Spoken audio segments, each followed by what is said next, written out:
Hello students, how are you? Myself Jyoti from SDKL DAV Centenary Senior Secondary Public School Mansa, Punjab is with you to discuss the topic globalization, which is an element of new economic policy. So students, you all know the elements of new economic policy which was pursued in 1991, and these three changes are liberalization, privatization and globalization. But today the point of discussion is globalization. In this discussion, we will study about globalization, its meaning, its policies to implement globalization, positive and negative effects, and also the conclusion. Let's start. So students, the first we have to know about the term globalization. Globalization consists of the word global, and global means world. Globe means world. So what is globalization? Globalization is a process associated with increasing openness. Here, what is the meaning of openness? Openness means being open with the other economies of the world. Openness here means making more and more trade relations, economic relations with the rest of the world, and also increasing integration of one economy with the other economies of the world. तो क्या है globalisation का meaning? Globalisation का मतलब वो process है जिसमें एक कंट्री वर्ल्ड की दूसरी कंट्रीज के साथ ट्रेड रिलेशंस बनाती है, इकोनॉमिक रिलेशंस बनाती है, इंटीग्रेशन उनका आपस में तालमेल बढ़ता है, ओपननेस इंक्रीज होती है. So this is globalization. Now, what are the factors promoting globalization in India? It means what policies government has changed, reformed to bring globalization in India during economic policy 1991. Various policies. It means government has introduced various policies aimed at transforming the world to gather greater interdependence and integration. Students, we know that without interdependence, countries can't result into globalization. So interdependence. One country always depend on the other country for its needs because a country can't fulfill all the needs by itself. So interdependence and integration results in globalization.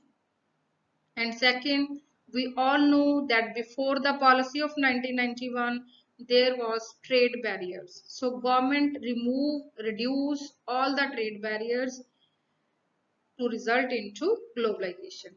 And when government permitted the free flow of capital and technology among the nations, then it also resulted in globalization.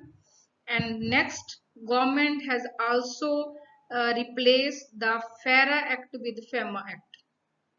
FARA की full form है Foreign Exchange Regulation Act, and FEMA stands for Foreign Exchange Management Act, which was implemented in the year 2000. What is the difference in these two acts? FARA, as the name suggests, it is a regulation act. It shows many type of rules, regulations, how to regulate foreign exchange. But Foreign Exchange Management Act is an act which show how to manage the foreign exchange. So the act, the legal, we can say, dimension was also changed. So government introduced various reforms to bring globalization in India. That's we can say. Now the time to evaluate globalization by discussing the positive and negative effects of globalization.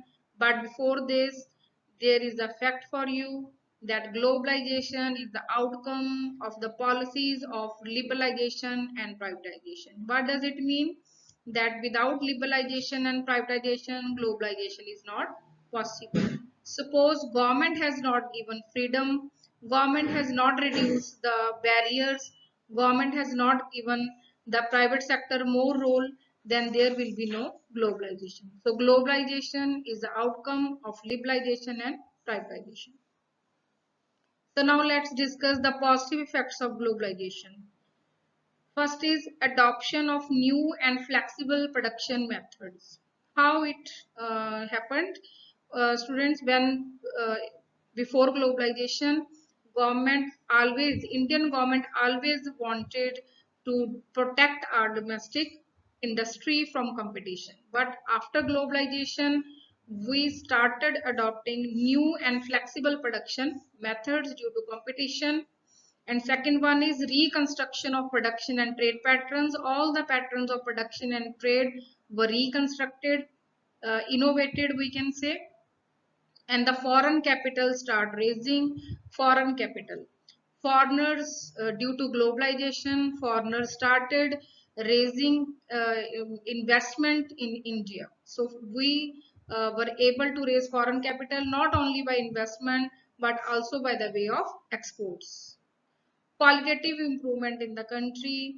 Qualitative, due to competition, the quality of our products, our services also get improved, and employment also get generated. More and more employment opportunities were generated due to globalization. Due to suppose our country wanted to export more and more, then it has to produce more, and obviously the employment there is employment generation. And next positive effect is in the context of banking and foreign sector. The efficiency of both banking and foreign sector also improved due to globalization. It is also due to more and more negotiations or transactions with rest of the world sector. And technology also get improved and greater access to global market.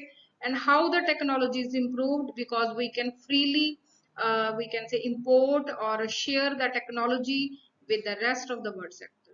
And now we can easily access to the global market, means it is very easy to sell, to purchase, to invest in any country, or any country and invest in India also.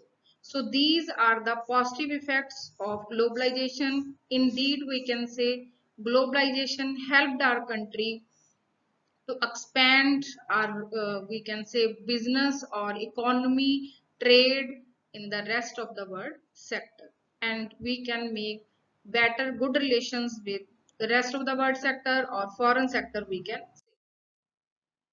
Now these are the facts which show the positive effects of globalization. We can study it under global footprint. ONGC. ONGC is a company which is ONGC Videsh, a subsidiary of the Indian Public Sector Enterprise Oil and Natural Gas Corporation, is engaged in oil and gas exploration and production. This is a public sector enterprise, and today it is operating in 16 industries due to globalization. And on the next side, there is Tata Steel. It is a private company established in 1907. It is one of the top 10 global steel companies in the world, which have operations in 26 countries and selling its products to 50 countries of the world. And HCL Technologies. HCL Technologies is one of the top IT companies in India, has its offices in 31 countries of the world. So we can't deny the facts that Indian companies has got chance, opportunity to globalize their we can say business and branches. Now every coin has two sides. Let's discuss negative effects of globalization. Loss of domestic industries. The drawback of globalization is that domestic industries is badly, or we can say adversely affected by the globalization due to competition, due to entrance of the multinational companies in India. Decline in the income of domestic industries. So when there is a loss of domestic industries, the demand for the products of domestic industries fall, then obviously there is decline in the income of domestic countries. And the next we can say transfer of natural resources. India is very rich in natural resources, but due to globalization, obviously the natural resources got transferred to the countries where there is deficiency. So we have natural resources, but suppose we have no technology to exploit to use that natural resources, then we have to transfer these natural resources to other countries in the form of raw material.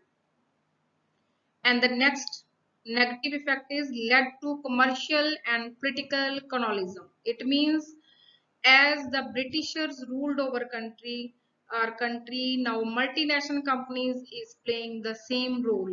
When we allow multinational companies to enter in our domestic country, then, or we can say in the form of investment, or by the other means, then it results in the interference by their side both in the commercial and political spheres. So interference by other countries, by outside countries in our world, in our Indian economy also is a negative point. Next is inequality. Economic disparity is also a result of globalization.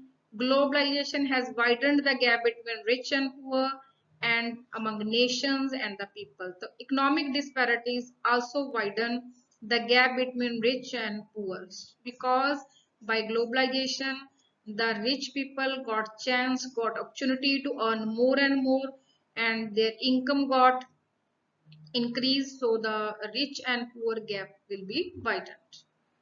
Growth has been concentrated only in service sector. We can say there is lopsided growth.